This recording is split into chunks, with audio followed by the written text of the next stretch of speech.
ilmu bahasa dan sastra. Di dalam Sinta dapat kita temukan jurnal kata itu sudah Sinta 3. Selanjutnya, apabila sudah ada di Sinta, kita juga bisa mencek di website DOAJ, Directory of Open Access Journal. Jurnal kata juga sudah terindeks DOAJ. Selanjutnya, sebelum kita submit artikel ke jurnal, kita harus memperhatikan fokus dan skop dari jurnal tersebut. Di sini untuk jurnal kata, fokus dan skopnya itu adalah tentang ilmu bahasa, sastra, dan seni. Untuk ilmu bahasanya ada di sini tentang fonologi, morfologi, semantik, pragmatik, macam-macam ya. Bisa dicek di websitenya secara langsung untuk fokus dan skop jurnal kata. Selanjutnya, ketika fokus dan skop jurnal kita sudah tahu dan sesuai dengan tulisan kita, yang kedua kita harus melihat template dari jurnal. Karena masing-masing jurnal punya gaya selingkungan dalam penulisan artikel ilmiah. Seperti terlihat di layar, ini adalah template untuk jurnal kata. Dia menggunakan untuk judul ditulis dalam dua bahasa, yaitu bahasa Inggris dan bahasa Indonesia. Menggunakan huruf kapital, yaitu dengan font Times New Roman 14, cetak tebal, maksimum 12 kata untuk judul. Dalam jurnal kata kita menerima 3 bahasa, yaitu bahasa Inggris, bahasa Indonesia, dan bahasa Jepang.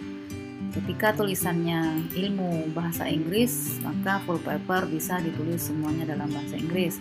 Tapi ketika artikelnya bahasa Indonesia, cukup judul sama abstrak saja yang menggunakan bahasa Inggris, yang lain boleh menggunakan bahasa Indonesia. Untuk tulisan bahasa Jepang bisa ditulis dalam bahasa Indonesia atau bahasa Inggris. Kemudian tampilan pada halaman pertama untuk template jurnal kata di sini seperti terlihat di layar, ada dimuat di sana artikel history, kemudian tanggal diterima untuk revisi, kemudian acceptednya kapan, kemudian di online-nya tanggal berapa. Semuanya di sini harus ditulis ya, diketik.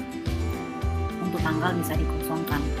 Supaya sesuai dengan template, maka disarankan harus mendownload template yang digunakan karena sudah dalam bentuk Microsoft Word.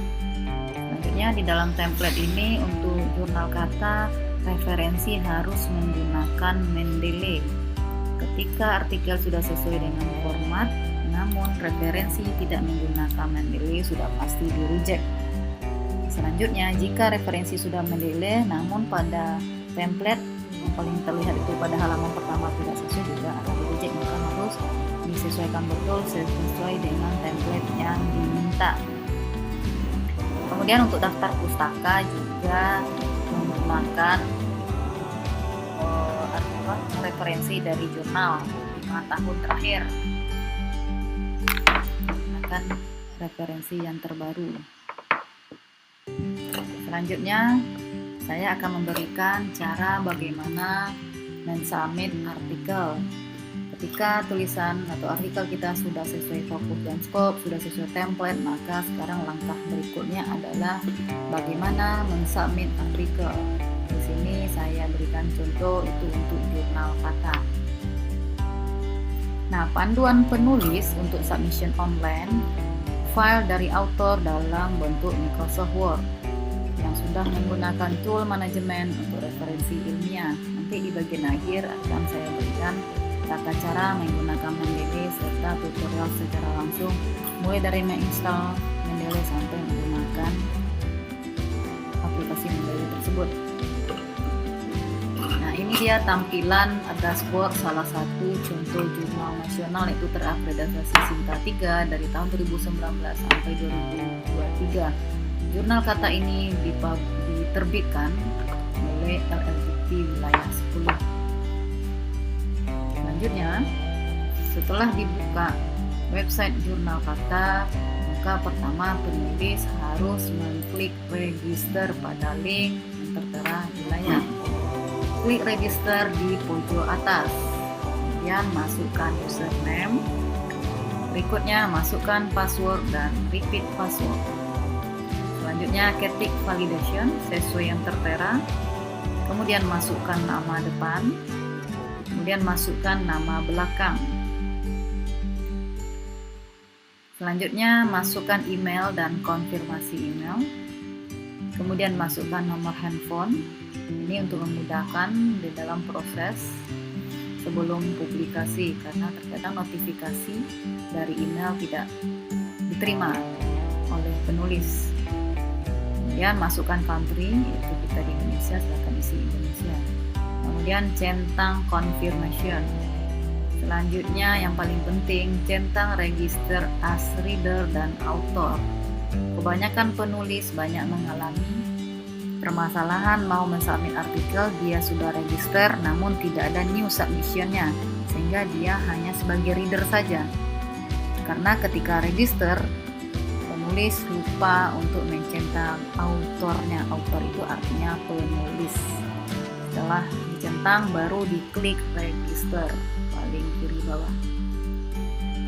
Nah, setelah register, klik user home, maka akan ada tulisan seperti yang tertera di layar itu, new submission di author. Seperti lihat di tanda panah. Kemudian ketika sudah disubmit, nanti akan ada di sini satu aktif. Apabila sudah publish, maka di sini ada satu arsip.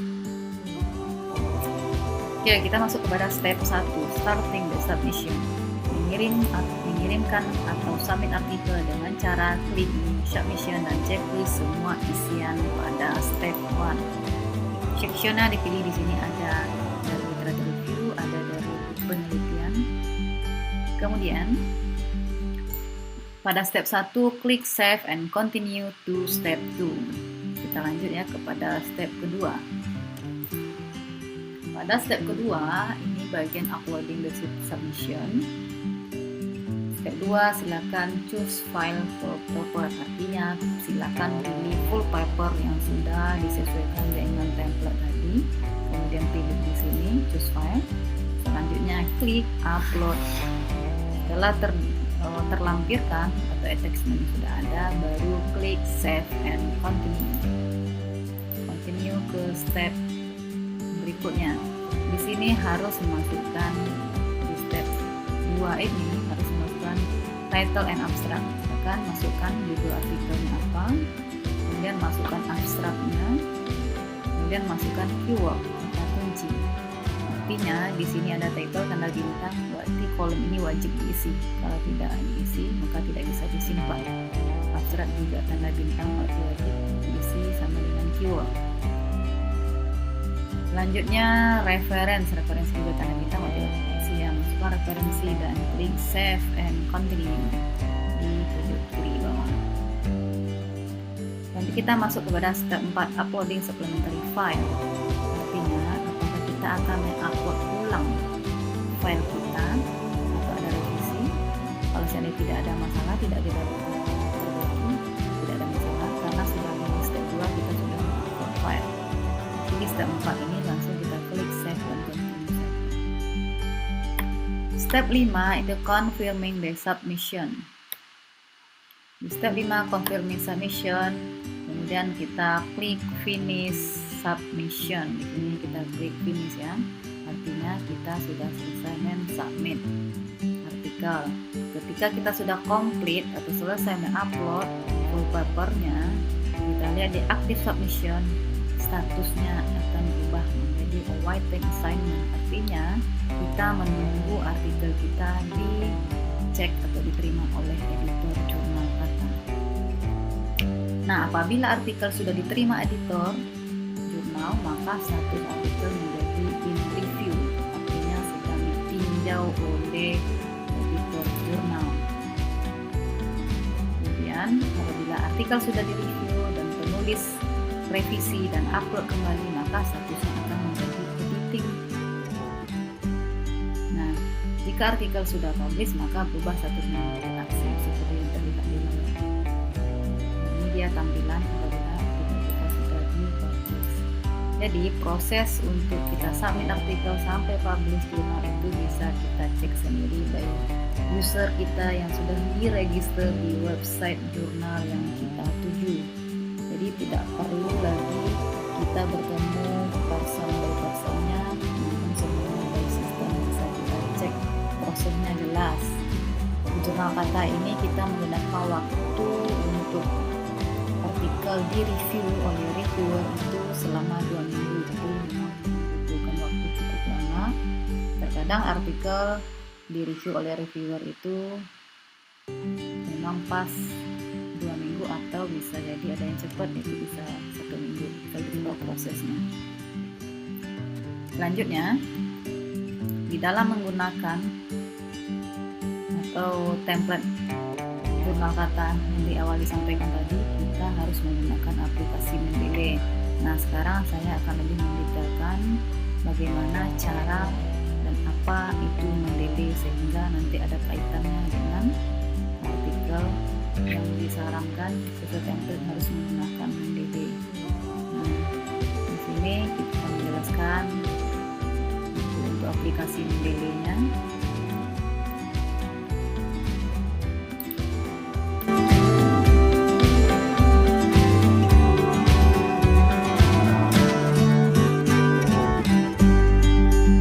Apa itu Mendeley? Mendeley adalah program komputer dan web yang dikembangkan Elsevier untuk mengelola dan berbagi makalah penelitian, mencari data penelitian, dan bekerja sama secara online. Mendeley merupakan suatu aplikasi yang berguna untuk membuat sitasi, yaitu body note dan daftar pustaka secara otomatis. Untuk menggunakan aplikasi ini ada syaratnya loh.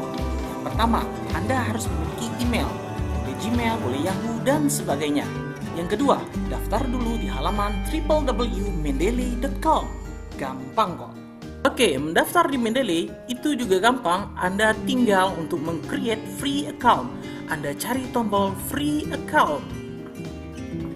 Kemudian, Anda akan diantarkan ke halaman depan Mendeley atau halaman depan Elsevier. Di sana Anda akan mengisi email yang dibutuhkan. Tulislah email yang Anda miliki. Kemudian klik tombol continue. Lalu tulislah nama dan nama kepanjangan, kemudian password. Klik register dan selesai.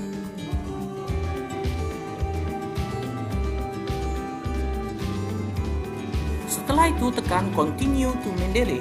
Di sana Anda akan diarahkan untuk mengisi apakah Anda pelajar atau Anda sebagai dosen. Kemudian juga Anda mengisi bidang keahlian yang Anda miliki. Kemudian klik lagi continue to Mendeley. Nah, inilah tampilan halaman website Mendeley. Perhatikan toolbar yang ada di Mendeley tersebut. Di sana Anda coba klik sesuai dengan yang Anda lihat, itu tombol download di toolbar Mendeley. Kemudian Anda akan diarahkan kepada penginstalan aplikasi tambahan di sistem operasi di komputer Anda, apakah itu Windows, apakah itu Mac, ataupun Linux. Karena saya menggunakan Windows, maka saya akan mendownload Mendeley Desktop for Windows. Setelah Anda download, Anda bisa install, kemudian langsung klik, kemudian ada tampilan Mendeley seperti yang Anda lihat. Di situ Anda tinggal mengisi email, kemudian isi passwordnya. Dan sekarang bagaimana cara menghubungkannya ke aplikasi Microsoft Word? Oke. Perhatikan tools pada Mendeley Desktop. Di situ ada install Microsoft Word plugin. Itulah yang Anda klik.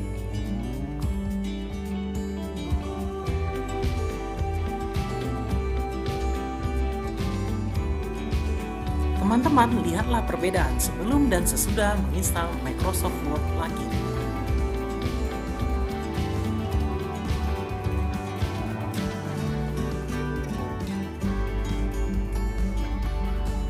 Untuk setting Mendeley, setting ini dilakukan untuk menentukan letak atau direktori file PDF yang akan diupload. Misalnya, kita memilih drive D pada folder Mendeley. Kita bikin folder Mendeley, maka secara otomatis file PDF yang nanti akan kita upload akan tersimpan pada folder tersebut. Kita juga bisa merubah nama file PDF yang akan diupload apakah mau berdasarkan judul, pengarang, jurnal, tahun terbit, dan sebagainya. Cara settingnya adalah begini, mengambil tools pada desktop Mendeley, kita setting tanggal, kemudian membuat foldernya, kita bikin di D tadi seperti yang dibicarakan, kita tulis foldernya Mendeley. Di sini saya tulis Mendeley skripsi, kemudian saya ambil settingnya, kemudian saya pilih nanti dari aplikasi Mendeley, dan kemudian saya klik, saya centangkan sesuai dengan apa yang kita lihat itu di layar. Like dan OK, dan terbuatlah folder untuk skripsi. Kemudian barulah kita download jurnal yang kita inginkan untuk dijadikan referensi tugas akhir, skripsi, ataupun penelitian kita. Sebagai contoh, saya mencoba untuk mendownload beberapa file PDF, file skripsi yang akan nantinya saya upload di Mendeley. Oh iya, teman-teman, jika ingin mencari file PDF atau referensi, saya sarankan membuka Google Cendekia atau Google Scholar. Sini, saya mencoba mengambil jurnal saya, Andika Prajana, kemudian saya mendownloadnya, dan saya save. Kemudian pada aplikasi Mendeley, saya ambil Add Files, saya cari file saya tadi yang saya download di dokumen, kemudian saya masukkan ke aplikasi Mendeley, dan selesai. Kemudian file yang kita upload tadi juga muncul di direktori D folder Mendeley yang kita setting tadi. Teman-teman, file yang kita upload di Mendeley tadi untuk jurnal, untuk judul, outdoornya itu bisa kita edit. Selanjutnya, jika kita tidak ingin mengupload file PDF ke aplikasi Mendeley, kita juga bisa hanya mengutip saja. Saya contohkan, saya mengambil filenya Arikunto tentang metodologi penelitian.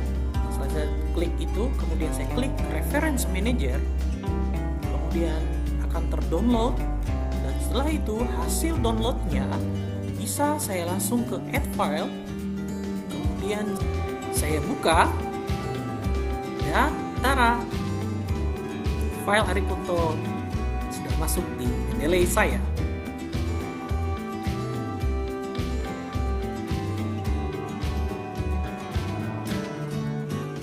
Sekarang bagaimana pengaplikasiannya di Microsoft Word? Di Microsoft Word, misalnya seperti ini. Ketika saya mengambil file yang telah saya upload tadi di Mendeley, misalnya saya mengambil tentang software, saya ambil aplikasi tentang definisi software agent. Kemudian pada halaman Microsoft Word, saya ketik definisi tentang software agent.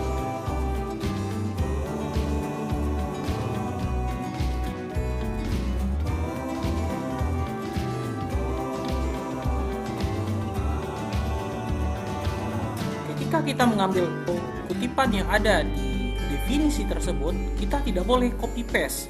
Kita boleh mengambilnya berdasarkan apa yang kita simpulkan dan apa yang kita analisa, sehingga terhindarlah dari plagiarisme. Ketika kita sudah menuliskannya, jangan lupa menuliskan sumber dari mana kita membacanya. Jangan sampai sumber tersebut tidak kita tulis pada karya ilmiah kita.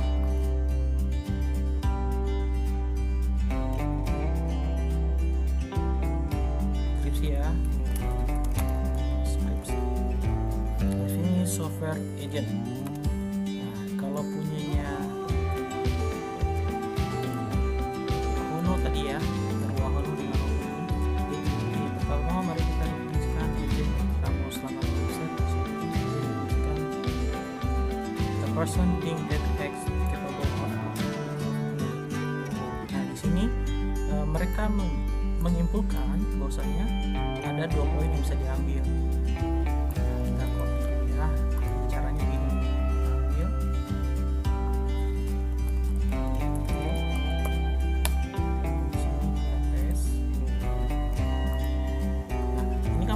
berantakan ya. Tolong saya dulu ya. Bagaimana supaya tidak berantakan? Ini caranya. Kita ambil Microsoft Word. Nah, di sini kan di halaman. Kita paste di sini. Kemudian kita Ctrl A, Ctrl di sini. Kemudian baru kita salin di sini, paste di sini. Nah, dia lebih rapi. Nah, kira begitu, itu nggak berantakan. Di sini mereka mendefinisikan melakukan tugas. Nah, ingat ini tidak boleh disalin. Kalau disalin kita dianggap sebagai plagiat. Jadi bagaimana cara kita mendeskripsikannya? Nah,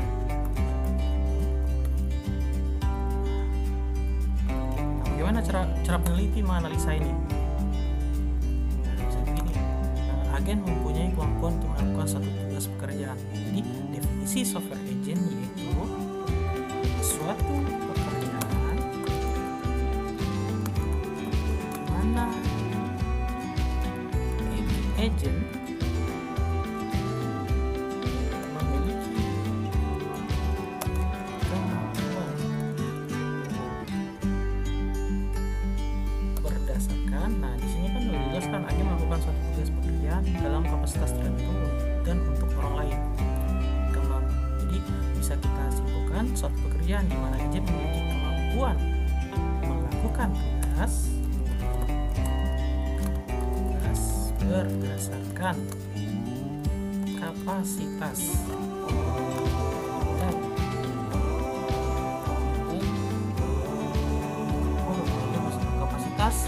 dan untuk menolong orang lain.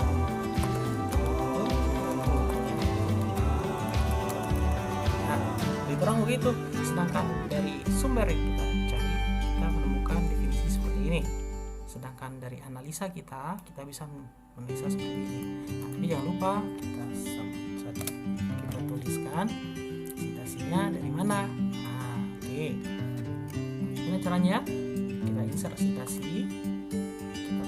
Untuk menjadi deskripsi komputer. Ini bahan yang kita upload tadi. Di sini kita klik Wahono Romi Satria, kemudian kita sign. Nah, inilah dia sumber yang telah kita tulis. Nah, begitu juga dengan tulisan-tulisan lainnya. Kemudian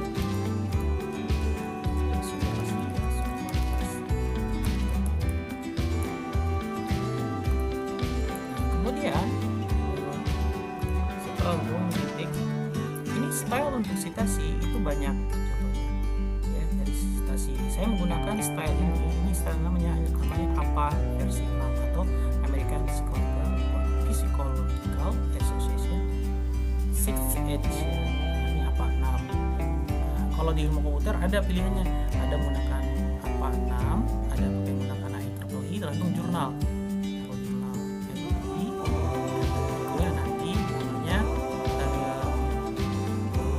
Modern Human Research Association yang versi 3. Ini seperti nanti di sini ya. Kalau IEEE nanti munculnya di EndNote. Nah, ini satunya nanti EndNote-nya ada di halaman bawah setelah kita menginsert daftar pustaka. Nah, tapi karena ini karya ilmiah skripsi tergantung kampus masing-masing standar penulisan skripsinya seperti apa. Nah, kalau yang saya ajarkan sekarang, kita bagi sekarang adalah American Psychology Association 6th edition. Nah, ini dia. Oke, setelah itu kita tinggal ini, kita tulis daftar pustaka. Ini ada daftar pustaka. Ini di halaman terakhir biasanya ya. Nah, caranya bagaimana supaya dia otomatis? Kita insert biografi. Nah, dia otomatis di sini nih. Kalau kita cari yang lainnya, misalnya begini, saya mau cari artikel lain ya. Misalnya saya ini kebetulan saya juga punya artikel. Misalnya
bisa dipungkiri.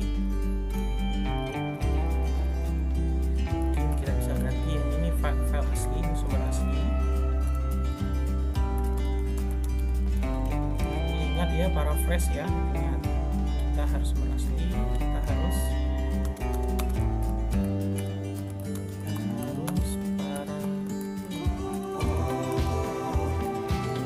apa itu paraphrase? Apa itu? Banyak loh sih.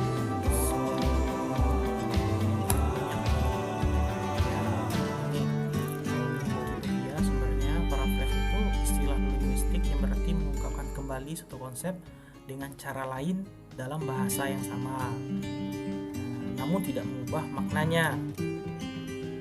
Ya, misalnya seperti yang saya tulis tadi ya. Nah, jadi merubah teknik penulis saya, tapi tidak mengubah maknanya. Nah, kira-kira bagaimana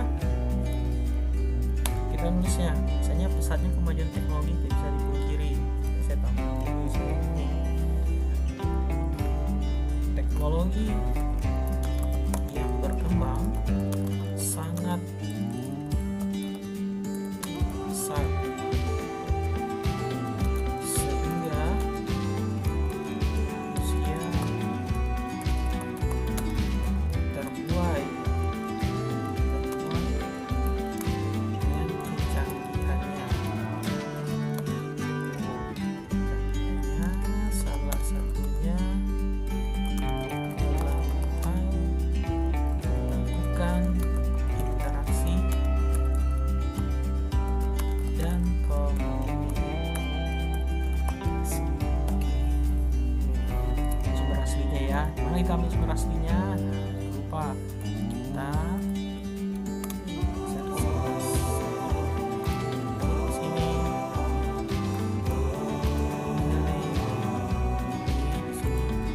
awalnya oke, sudah. Nah, ini otomatis nih.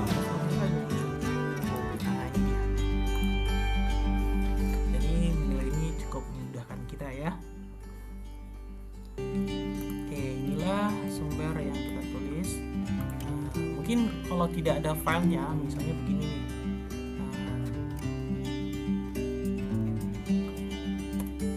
Misalnya ini ada salah satunya, kalau kita nggak upload filenya, kita juga lihat referensinya aja. Misalnya begini.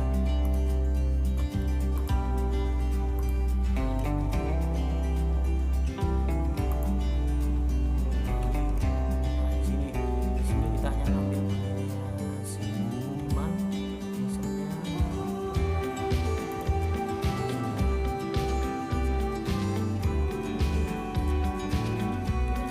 Satu file.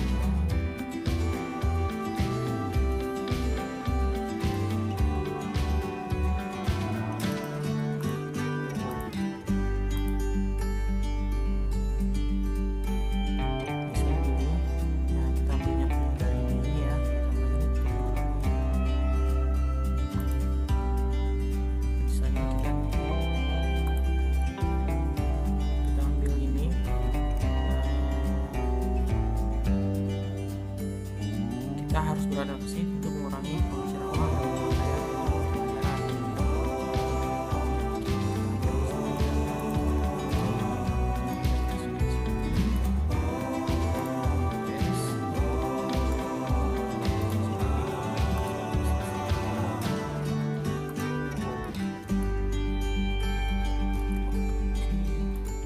Kemudian saya, oke, di sini adalah sumber tadi siapa ya?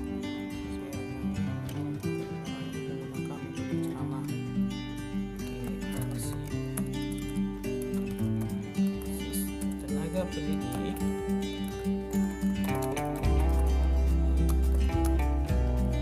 dan peserta didik harus beradaptasi dengan era teknologi ini.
kita ambil untuk Mendeley, kita ambil refman ya, refman kita ambil. Nah, ini download, di sini download nama sekolah 1 RIS.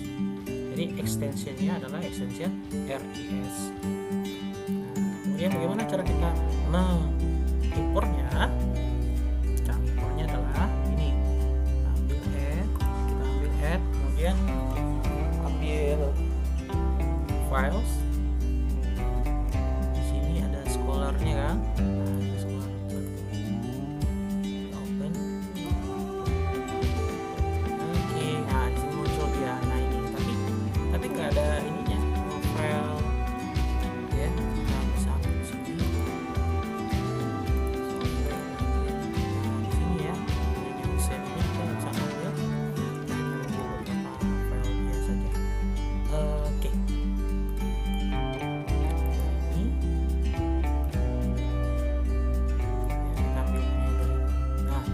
Setelah itu kita tambahkan file dokumen di sini. Kan tadi yang kita ambil ya. Di sini sumbernya kita ambil sertifikasi yang selesai.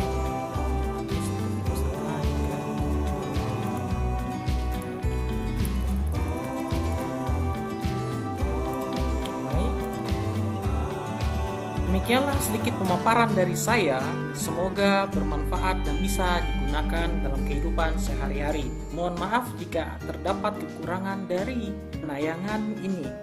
Mohon untuk kritik dan sarannya disertakan di kolom komentar ya. Sampai jumpa pada kesempatan yang berbeda. Assalamualaikum warahmatullahi wabarakatuh.